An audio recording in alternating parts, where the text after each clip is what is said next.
یسوع مسیح کے زندہ اور جلالی نام میں آپ کو ایک بار پھر سے سلام.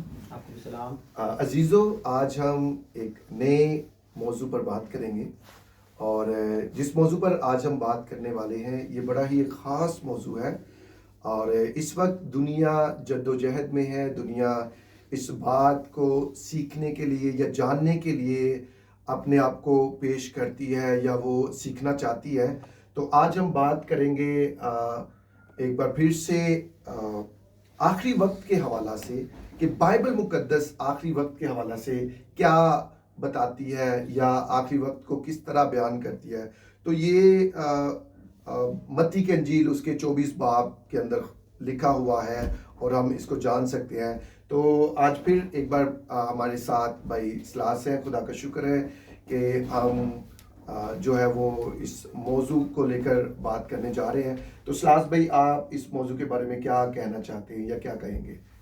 جی ہاں، سب کو ایک بار پھر سے سلام اور خدا کا شکر کرتے ہیں کہ پہلے تو اس سے پہلے کہ میں یہ بتاؤں کہ متی کی انجیل 24 باب، ایک بات جو خاص کرنا چاہتا ہوں. آپ کو پتہ ہے متی رسول نے جب یہ انجیل لکھی تو اس وقت میں جو کلیسیا تھی اس پر بڑی بے عزت رسانی تھی. اور جب اس نے ایک انجیل لکھی تو اس سے پہلے یہ اس کے بعد یہ کام ہوا تھا، اس سے پہلے نہیں. اگر اس سے پہلے یہ کام ہوا تھا تو متی رسول اس میں مینشن کرتا کہ اچھا یہ پہلے ہو چکا ہے. یہ مسیح کی تعلیم تھی جو نبوت تھی آنے والے دنوں کے لیے، کہ آنے والے دنوں میں کیسا ہوگا، آخر زمانہ میں کیسا ہوگا. پہلی آیت سے میں پڑھتا ہوں. پہلی آیت سے پہلی 3 آیات کے بارے میں بات کروں گا، اس کے بعد پھر عامر بھی بات کریں گے. پہلی جو 3 آیات ہیں یہاں پہ لکھا ہے، اور یسوع ہیکل سے نکل کر جا رہا تھا کہ اس کے شاگرد اس کے پاس آئے تاکہ اسے ہیکل کی عمارت دکھائیں. اس نے جواب میں ان سے کہا، کیا تم ان سب چیزوں کو نہیں دیکھتے؟ میں تم سے سچ کہتا ہوں کہ یہاں کسی پتھر پر پتھر باقی نہ رہے گا جو گرایا نہ جائے گا.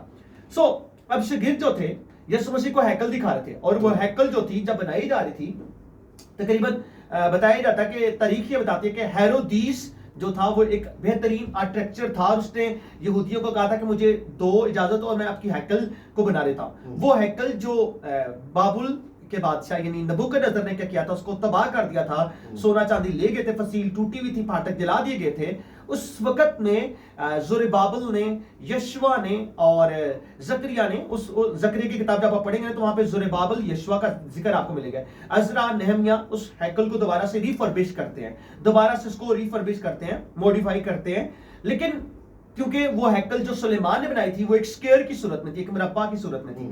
اب وہ ہیکل بہت زیادہ خوبصورت تھی، لیکن یہاں پہ جب ہیکل تباہ ہو گئی تو جو ہیرودیس تھا اس نے کہا تھا کہ مجھے موقع دو اور میں آپ کے لیے ہیکل بناتا ہوں. لیکن لوگ یہودی جو تھے، جو ربی تھے، انہوں نے کہا، سردار کاہن جو تھے انہوں نے کہا کہ نہیں، کیونکہ ہمارے لیے پاک ترین مقام ہے، یہ اس سے بہتر کوئی چیز نہیں ہمارے لیے، ہم نہیں دے سکتے. اس نے کیا کیا کہ اس نے ایک دیوار کو ہوا میں کھڑا کر کے دکھا، اور جب وہ ہوا دیوار میں کھڑی کی تو یہ ان کے لیے عجوبہ تھا. جیسے آج 7 عجوبے بتائے جاتے ہیں، اس وقت میں یہ عجوبہ تھا. یہودیوں نے کیا کیا، سردار کہنے نے ان کو ہیکل کی اجازت دے دی ہیرودیس کو کہ ہیکل بنائے. اور جب ہیکل بنائی تو یہ تقریباً سن 66 کے اندر بتایا جاتا ہے کہ ہیکل تعمیر ہو گئی. لیکن سن 70 کے اندر جنرل ٹائٹس ویسپائن کا بیٹا تھا، نیرو ویسپائن تھا، اور اس کا بیٹا سیزر ویسپائن تھا، اس کا بیٹا جنرل ٹائٹس سن 70 کے اندر اپنی فوج کے ہمراہ یروشلم کا محاصرہ کرتا ہے. کیونکہ اس وقت میں ایک فرقہ تھا، زیلوتیسی فرقہ تھا. زیلوتیسی فرقہ جو تو ہمیشہ بغاوت کرتا تھا، روم کی حکومت کے خلاف اس نے بغاوت کی. اور یہ بات جب ویسپائن کو پتہ چلی تو جو اس کا بیٹا تھا جنرل ٹائٹس، اس کو بھیجا. سن 70 کے اندر کیا کیا انہوں نے، ہیکل کو مسمار کر دیا، تباہ کر دیا ساری کی ساری. اب جنرل ٹائٹس نہیں چاہتا تھا کہ اس ہیکل کو آگ لگائی جائے، لیکن جو فوجی تھے انہوں نے اندر سونا دیکھا تو انہوں نے کیا کیا، ان کے دل میں لالچ آیا اور اس کی وجہ سے کیا کیا، انہوں نے اس ہیکل کو تباہ کر دیا. اب میں یہ بتانا یہ چاہ رہا ہوں کہ یسوع مسیح کی کہی ہوئی بات کبھی بھی نہیں ٹلے گی، کیونکہ مسیح نے کہا ہے تو وہ پورا ہوگا، وہ اٹل ہے. اور یہ سن 70 کے اندر یہ نبوت پوری ہو گئی. اور میں چاہتا ہوں کہ آگے جو باتیں کی مسیح نے وہ عامر بھائی بات کریں گے تیسری آیت سے. بالکل، جس طرح سلاس بھائی آپ بتا رہے تھے کہ جو بھی آپ نے ساری اس کی تاریخ بتائی، اور لازم ہے کہ ہم کنٹینٹ کے مطابق جو ہے وہ بات کریں. اور ہسٹری ہمیشہ ہمیں وہ یاد رکھنی چاہیے کہ ہسٹری ہے کیا، یا اگر ہم کوئی بات کرنے والے ہیں تو اس سے پہلے کیا ہوا تھا، یا کوئی بات کر رہے ہیں تو وہ بات ہے کس ٹاپک کی، یا اس کے بعد کیا اس کے سارے رد و عمال ہے.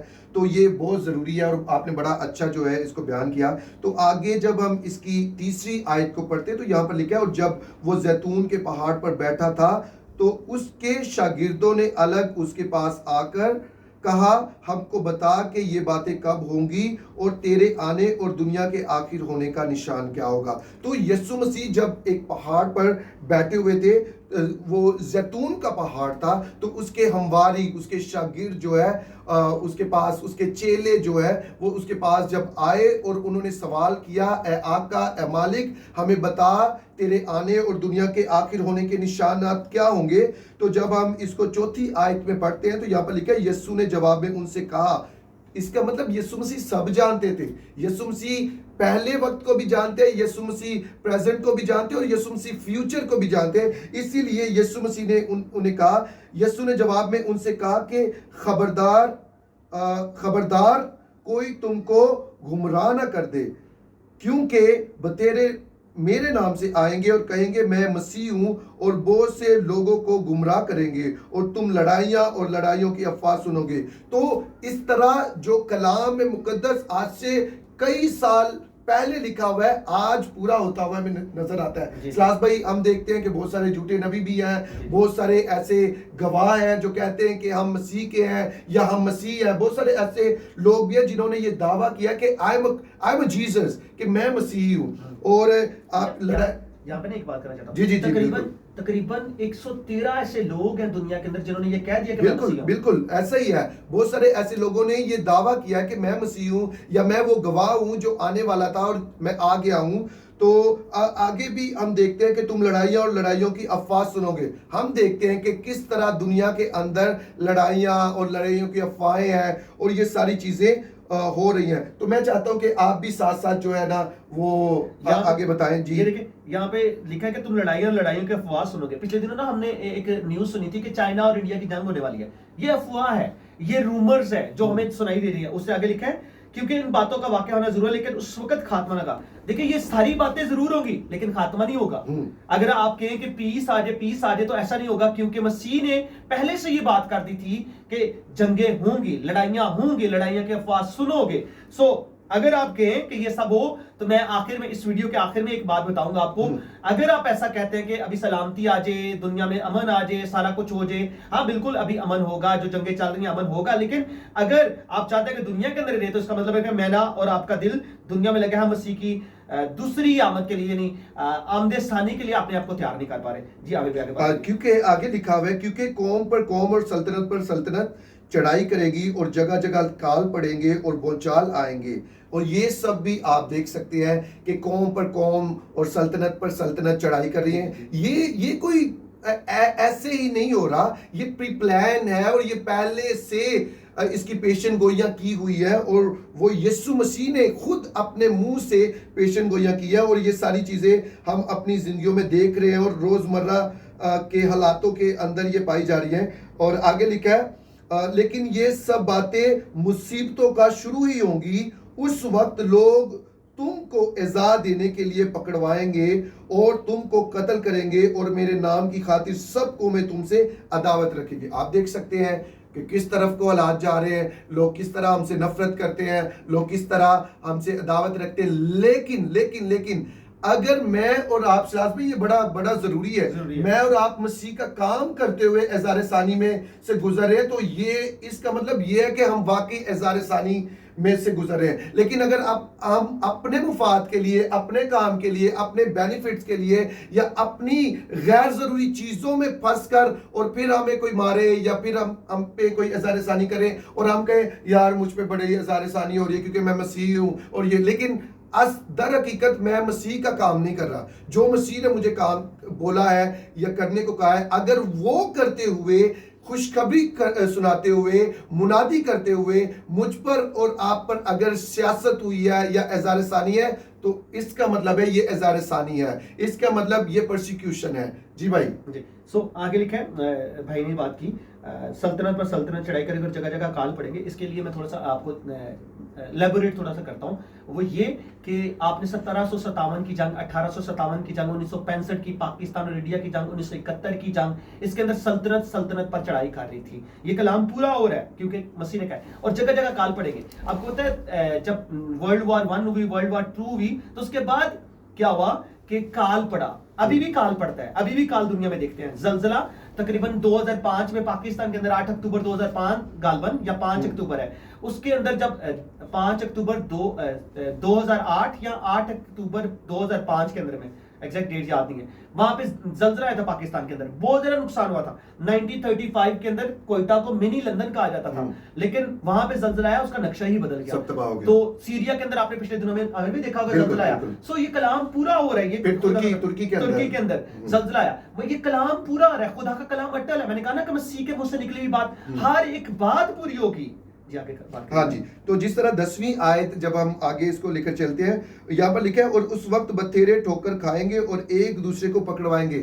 یہ سب کچھ ہو رہا ہے, اور ایک دوسرے سے عداوت رکھیں گے. ہم دیکھ سکتے ہیں کہ کس طرح ہم ایک دوسرے سے عداوت رکھتے ہیں, کوئی بھی کسی کو بڑھتا ہوا نہیں دیکھنا چاہتا, اور بہت سے جھوٹے نبی اٹھ کھڑے ہوں گے. یہ بھی جیسے پہلے ہی ہم بات کر چکے ہیں, اور بتیروں کو گمراہ کریں گے, اور یہ بھی ہو رہا ہے. اور بے دینی کے بڑھ جانے سے بتیروں کی محبت ٹھنڈی پڑ جائے گی, مگر جو آخر تک برداشت کرے گا وہ نجات پائے گا. اور یہ خاص آیت, جو خاص بات اس وقت میں پڑھنے جا رہا ہوں, اور ہم اس کو اور بھی جو ہے وہ تفصیلاً بھی سیکھیں گے. یہاں پر 14ویں آیت کے اندر لکھا ہے اور بادشاہی کی اس خوشخبری کی منادی تمام دنیا میں ہوگی تاکہ سب قوموں کے لیے گواہی ہو, تب خاتمہ ہوگا. تو جو ہم نے پہلی 13 آیتیں پڑھی ہیں اس میں وہ ہلچل ہے, وہ ساری چیزیں ہیں کہ قوم پر قوم, سلطنت پر سلطنت چڑھائی کریں گی, بول چال آئیں گے, جھوٹے نبی اٹھ کھڑے ہوئیں گے, لوگوں کی محبتیں ٹھنڈی پڑ جائیں گی, سب کچھ ہوگا, لیکن تب تک مسیح نہیں آئے گا. یسوع مسیح کب آئیں گے؟ سلاس بھائی آگے ضرور اس کو تھوڑا تفصیلاً بتائیں. یہاں پہ جو بات ہے بے دینی کے بڑھ جانے سے بتھیروں کی محبت ٹھنڈی پڑ جائے گی, عامر بھائی نے بتایا. یہ بے دینی جو ہوتی ہے یہ چیز ہے کہ کسی چیز کا معمول کے مطابق ہو جانا, مطلب عام ہو جانا. مثال کے طور پہ آپ نے کبھی سنا ہوگا, آپ کے گاؤں میں سنا ہوگا کہ یار کبھی فلاں جگہ پہ نا کوئی قتل ہوا ہے, فلاں جگہ پہ نا کوئی بلاسٹ ہوا ہے, لیکن آج یہ چیز معمول بن گئی ہے. یہ بے دینی ہوتی ہے, یہ معمول کسی چیز کا ہو جانا. پھر آخر میں 14ویں آیت, اور بادشاہ کی خوشخبری کی بنیادی تمام دنیا میں ہوگی تاکہ سب قوموں کے لیے گواہی تب خاتمہ ہوگا. یہاں پہ نا مسیح نے اپنے آنے کا ایک نشان دے دیا ہے, اب ایگزیکٹ ڈیٹ بتا دی, ایگزیکٹ ٹائم بتا دیا کہ وہ ٹائم کیا ہے. پہلی بات بادشاہ کی خوشخبری کی بنیادی, پھر سب قومیں, اور پھر خاتمہ. آپ کو پتا ہے اس سے پچھلا جو ٹاپک تھا ہم نے وہ بات کی تھی کہ جا کے سب قوموں کو شاگرد بنانا ہے, سب قوموں کی بات ہے. یہاں پہ بھی سب قوموں کی بات ہے کہ مسیح آئے گا کب؟ جب سب قوموں میں خوشخبری کی بنیادی پہنچے گی, تب مسیح آئے گا. جی ہاں جی, بالکل ایسا ہی ہے. تو آپ نے جانا ہے اس کلام کے ذریعہ سے کہ یسوع مسیح نے کس طرح اپنے شاگردوں کو جو ہے وہ اسائنمنٹ دی ہے, اور یسوع مسیح نے اپنے شاگردوں کو سکھایا ہے کہ یہ سب کچھ باتیں ہوں گی, لیکن یہ باتیں شروع ہی ہوں گی, اور اب یہ شروع ہے. لیکن یسوع مسیح کب آئیں گے؟ جب ہم اپنے آپ کو پیش کریں گے, جب ہم ارشاد اعظم کی تکمیل کریں گے, جب ہم یسوع مسیح کی خوشخبری کو عام کریں گے. میں یہاں پر ایک مثال دینا چاہتا ہوں. آپ میں سے بہت سارے لوگوں کو پتا ہوگا کہ موبائل اس دنیا کے اندر ہے, ٹچ موبائل. آج ہم میں سے ہر ایک شخص جو ہے وہ ٹچ موبائل کو یوز کرتا ہے, استعمال کرتا ہے. تو سب کو اس کے فنکشنز پتا ہے, سب کو اس کی ایکٹیویٹیز پتا ہے کہ اس کے اندر کیا کیا چیزیں پائی جاتی ہیں. تو اس موبائل کو آئے ہوئے 20 25 یا 30 یا بہت زیادہ 35 سال ہو گئے ہوں گے کہ اس دنیا کے اندر آئے. لیکن ہم میں سے آپ کو بھی, مجھے بھی, اور آپ سب کو بھی پتا ہے اس کے فنکشنز کیا ہے. ایون تو چھوٹے چھوٹے بچوں کو پتا ہے کہ اس کو کیسے چلایا جاتا ہے, یوٹیوب کیسے یوز کیا جاتا ہے, واٹس ایپ کیسے یوز کیا جاتا ہے, باقی ایپس جو ہے وہ کیسے یوز کی جاتی ہے. تو صرف 30 اور 35 سال میں ایک چیز آئی ہوئی, پوری دنیا اس کے بارے میں جانتی ہے. لیکن یسوع مسیح کو سلاس بھائی 2000 سال تقریباً ہو چکے ہیں اس دنیا میں آئے ہوئے, لیکن اب تک ساری قومیں, سب لوگ یسوع مسیح کو نہیں جانتے. تو اس کا کیا مطلب؟ جب تک لوگ یا قومیں یسوع مسیح کے بارے میں نہ جان لیں گی وہ ہرگز نہیں آئے گا. تو اس لیے میرا اور آپ کا ڈیئر چرچ عزیزو, آپ کا اور میرا بیسک جو موٹو ہے, جو کام کرنا ہے, وہ یہی ہے کہ ہم اپنی نسل میں ارشاد اعظم کی تکمیل کریں. بہتوں کو اور ایسوں کو جو ایسے نسلی گروہ ہیں جن کو یسوع مسیح کے بارے میں نہیں پتا, ہمارا فرض ہے, ہمارا کام ہے کہ ہم یسوع مسیح کے بارے میں ان کو بتائیں. تو نہ صرف میرا اور بھائی کا, کیونکہ ہم سامنے بیٹھے ہیں, بلکہ آپ میں سے ہر ایک کا یہ کام ہے کہ ہم یسوع مسیح کی ارشاد اعظم کی راہ کو تیار کریں اور اس کے ارشاد اعظم کو ساری قوموں میں جا کر بیان کر سکیں. سو خداوند آپ سب کو اس کلام کے ذریعہ سے برکت دے, اور میں امید رکھتا ہوں یہ میرے لیے, بھائی کے لیے اور آپ سب کے لیے برکت کا باعث بنے گا. میں عامر بھائی یہاں جی پہ جی ایک بات جی کرنا جی چاہتا ہوں. وہ بات یہ ہے کہ آپ کو پتا ہے کہ یسوع مسیح نے یہاں پہ کہا کہ بادشاہی کی خوشخبری کی بنیادی تمام دنیا میں کہ تاکہ سب قوموں کے لیے گواہی تب خاتمہ ہوگا. یہ ایک نشان تھا. آپ کو پتا ہے کہ جب ہم پیدائش کی کتاب پڑھتے ہیں 6 باب کے اندر, جب خدا 7ویں باب کے اندر نوح کو بلاتا ہے تو نوح کو بلاتا ہے تو اس کو ایک سائن دیتا ہے, کہتا ہے کہ کشتی بنانا. اور کشتی تقریباً اس نے 120 سالوں کے اندر وہ کشتی بنائی, اور جیسی کشتی بنی نا تو زمین پہ طوفان آ گیا. اب ہمارے پاس بھی ایک نشان ہے. میں یہ بتانا چاہتا ہوں کہ نشان ہے کہ بادشاہ کی خوشخبری کی بنیادی تمام دنیا میں ہوگی تاکہ سب قوموں کے لیے گواہی ہو, تب خاتمہ ہوگا. نوح کے پاس نشان یہ تھا کہ کشتی بنائے, ہمارے پاس نشان یہ کہ بادشاہ کی خوشخبری منادی کریں. سو اس لیے میں چاہتا ہوں کہ آخر میں بھائی ایک دفعہ پھر آپ کو بتائیں کہ کیوں خوشخبری سنانا ضروری ہے, کیوں وہ لوگوں کو بتانا ضروری ہے تاکہ مسیح یسوع جلدی آئے. بھائی بتائیے گا. کیونکہ کلام مقدس ہمیں خوشخبری کے بارے میں کہہ رہا ہے, اور کلام مقدس ہمیں جو ہے خوشخبری سنانے کے لیے کہہ رہا ہے. اس لیے ہم کلام کے لوگ ہیں, ہم کلام کو ماننے والے ہیں, کلام کو پڑھنے والے ہیں, اور ہم اکثر ہی جو ہے اگر اسکول میں جاتے ہیں تو اپنے ٹیچر کی بات سن کر اس کے مطابق کام کرتے ہیں. ہمیں ہوم ورک ملتا ہے تو ہم اس کو کرتے ہیں. تو جب کلام ہمیں سکھا رہا ہے, کلام ہمیں بتا رہا ہے, تو ہم پہ لازم ہے کہ ہم کلام کی بات مانیں, اور اس آخری زمانہ میں, اس آخری وقت میں ہم ارشاد اعظم کا کام کر سکیں. God bless you all. خداوند آپ سب کو برکت دے. خداوند آپ سب کو برکت دے. آمین. God bless you. آمین.